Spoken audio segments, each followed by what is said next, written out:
El Instituto Mexicano del Seguro Social dio algunas recomendaciones para tener mejor salud visual. Acudir por lo menos 2 veces al año al oftalmólogo, sobre todo en caso de algún padecimiento o trastorno de la vista.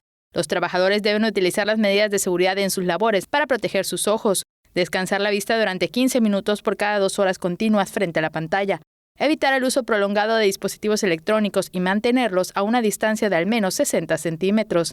Evitar la exposición de ojos a ventilación directa porque se puede dañar el sistema de lubricación natural. En espacios cerrados se debe tener buena iluminación en actividades como tejer, bordar o leer.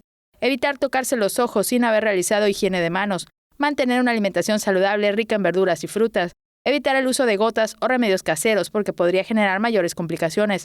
Las unidades de medicina familiar con módulos Prevenims ofrecen acciones para la detección de defectos visuales en edad escolar a partir de los 4 años y en adolescentes. No se requiere de cita previa. Teleyucatán te informa. Teleyucatán te informa. Lunes a viernes, 8 de la noche. Síguenos.